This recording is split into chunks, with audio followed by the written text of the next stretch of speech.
Bismillahirrahmanirrahim. Assalamualaikum warahmatullahi wabarakatuh.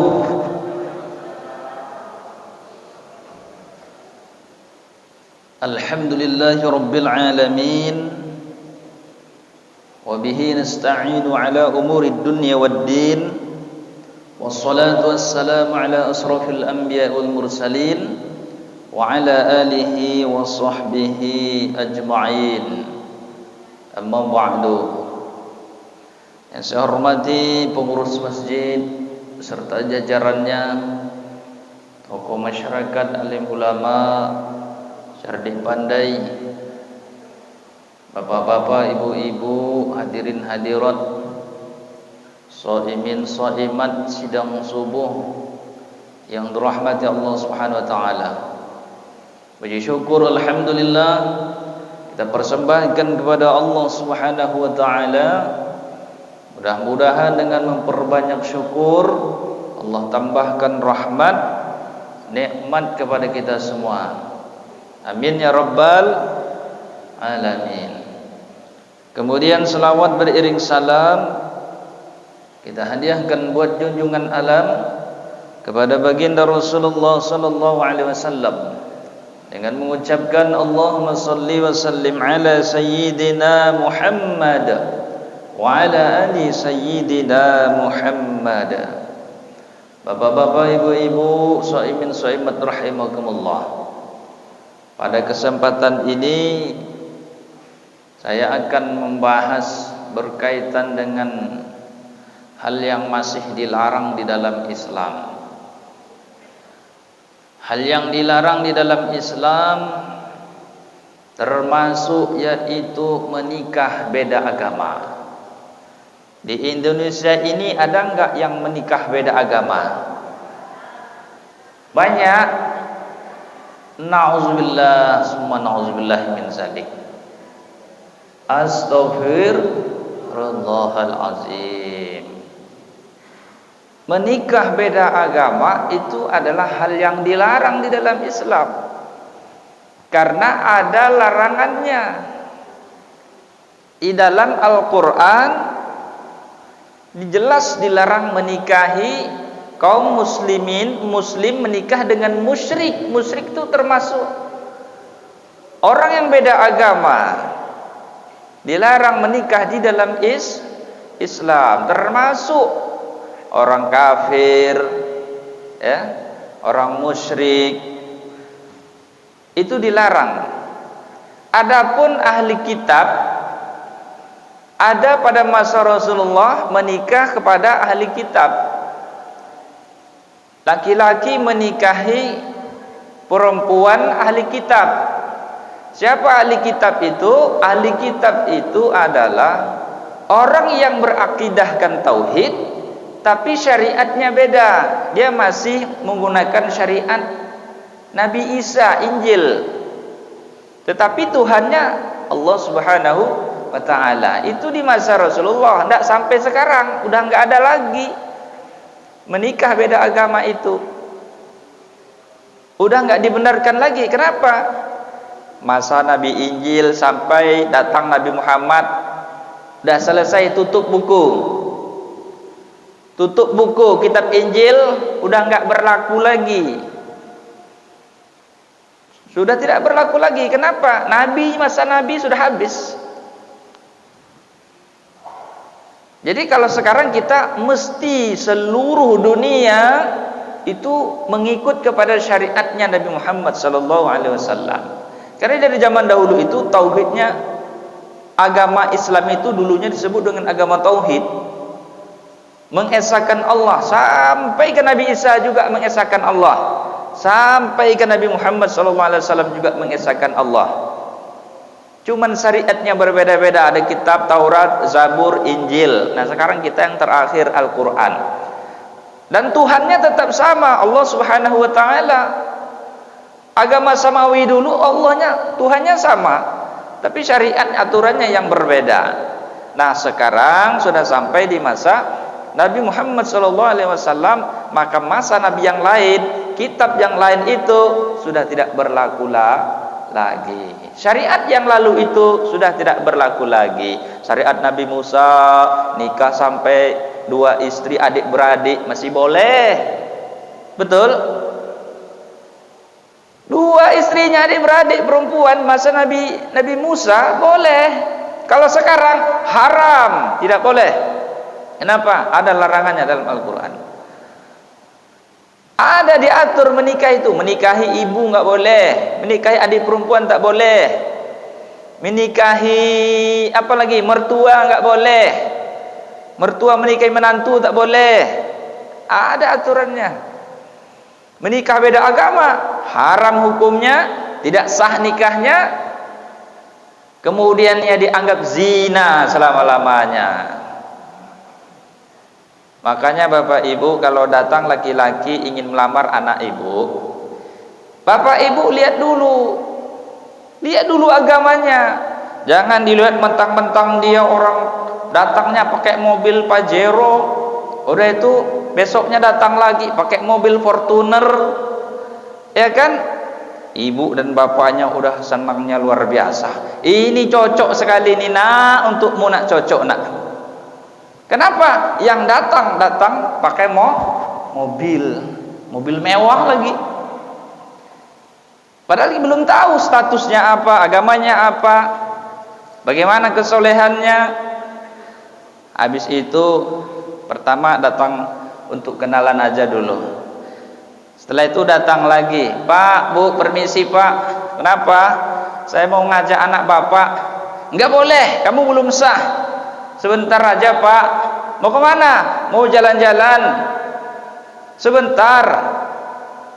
Enggak boleh, sekali enggak boleh, kata orang tuanya.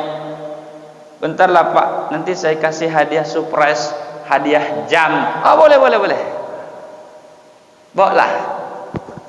Dia kasih hadiah jam. Tak tahunya anak dibawa, setelah itu masuk angin. Mau tak mau akhirnya menikah. Setelah menikah beberapa bulan ternyata tengok statusnya agamanya beda. Mau tak mau dinikahkan. Kenapa? Hak asasi manusia. Kemanusiaan dari Hong Kong udah beda agama jelas dilarang. Gara-gara kemanusiaan akhirnya dilanggar syariat, nikahnya tak sah, dianggap zina. Habis itu berapa bulan kemudian pulang perempuan anaknya tadi sambil menangis. Pak, kenapa kau nangis? Pak, tengok di depan mobil rental Pak, katanya. Habis Pak, katanya, aduh menyesal saya nih Pak. Rupanya mobil rental. Itulah dia untuk merayu anak bapak. Udah lepas lagi kehormatannya, ditambah lagi nikah beda agama, akhirnya sengsara dan binasalah hidupnya. Bapak Ibu, kalau mau menikahkan anaknya, lihat dulu agamanya.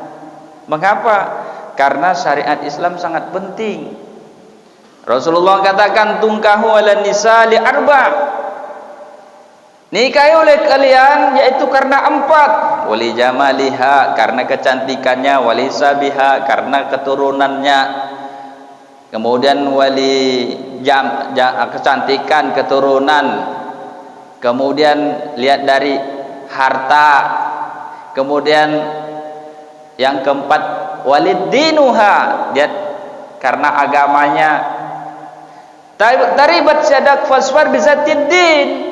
Tetapi pilihlah, kata Rasulullah, di antara itu agamanya, niscaya kalian akan beruntung. Apa penekannya di sini? Penekannya adalah agamanya. Agama dulu. Kalau kaya, kalau cantik, ya mungkin pas-pasan. Kalau keturunan orang baik-baik. Kalau harta, ya nggak susah-susah amat.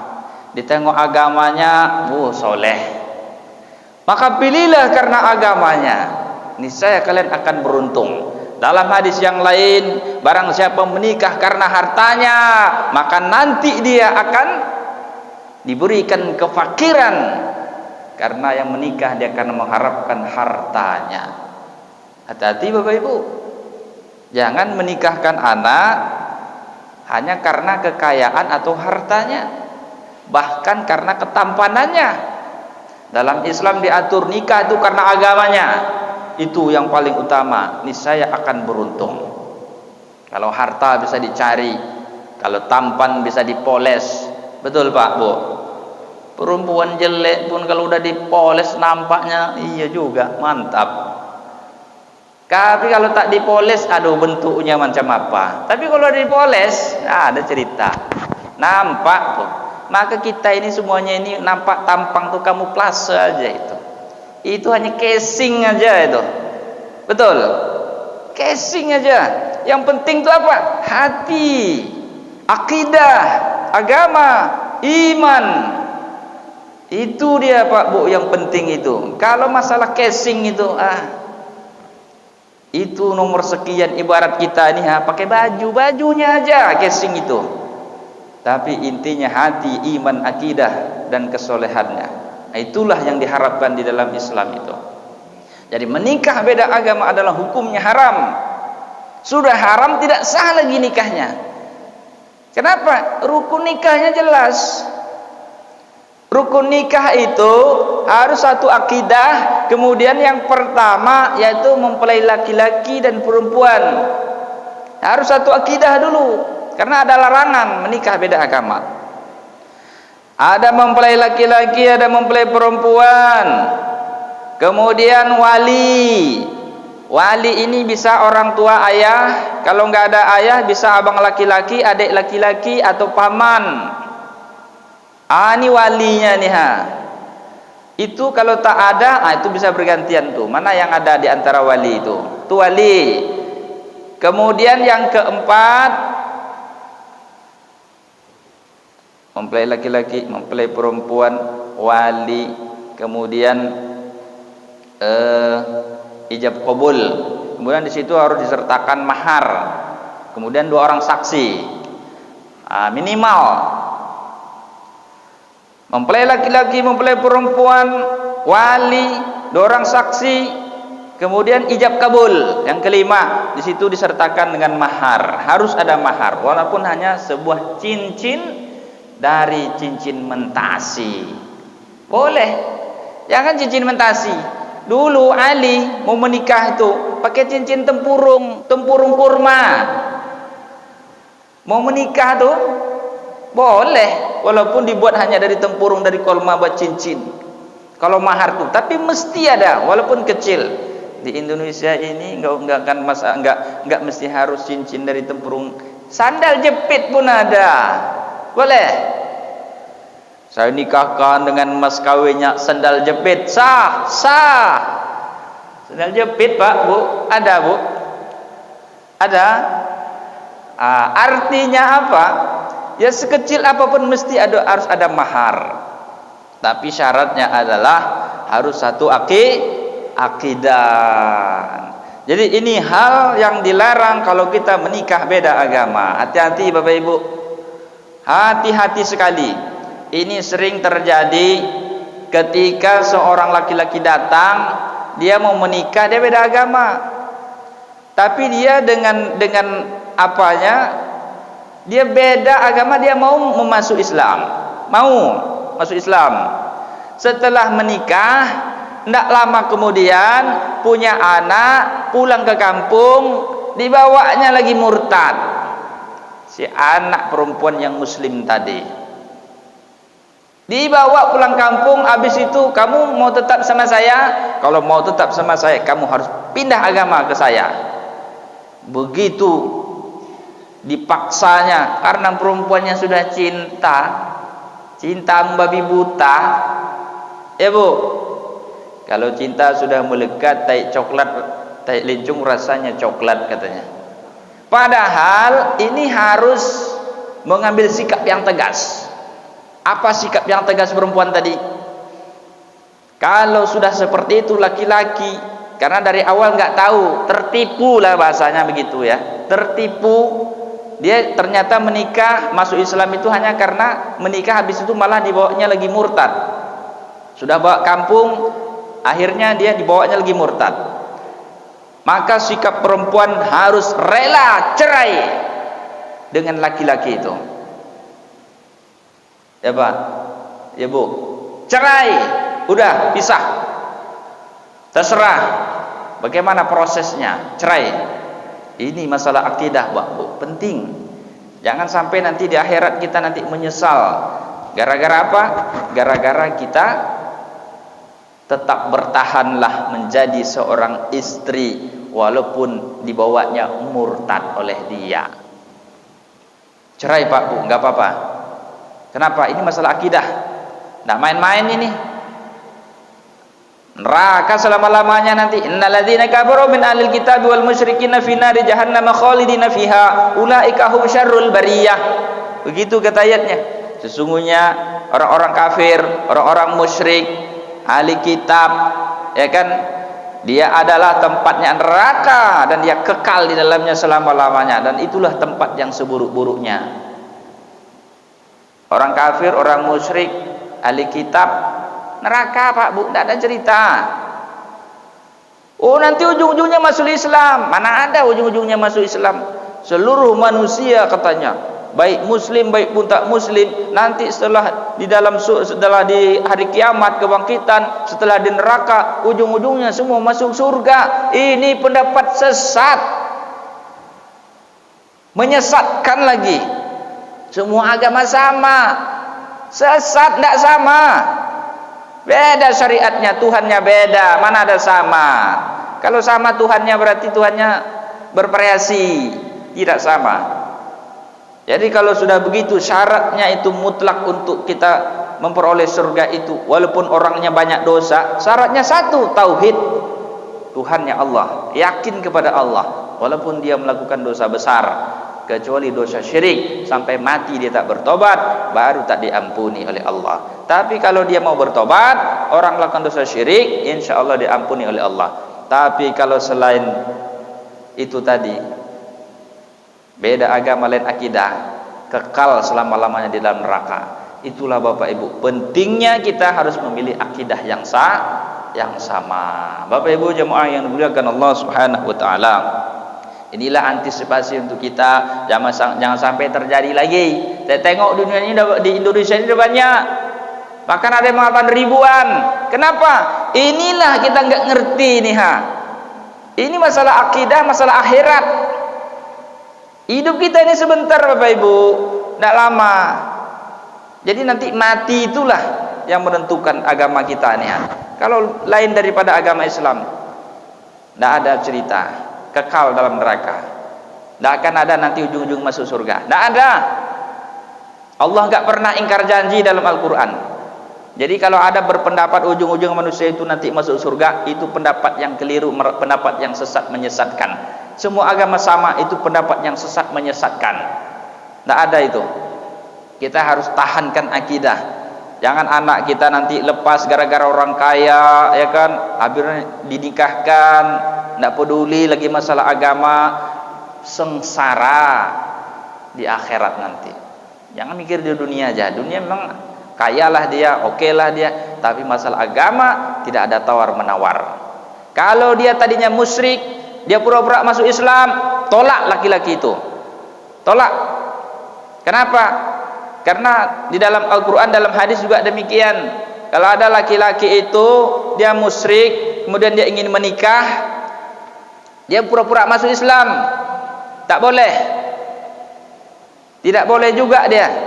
Maka orang menikah itu karena masuk agama, beda agama itu, karena ingin menikah juga itu diragukan.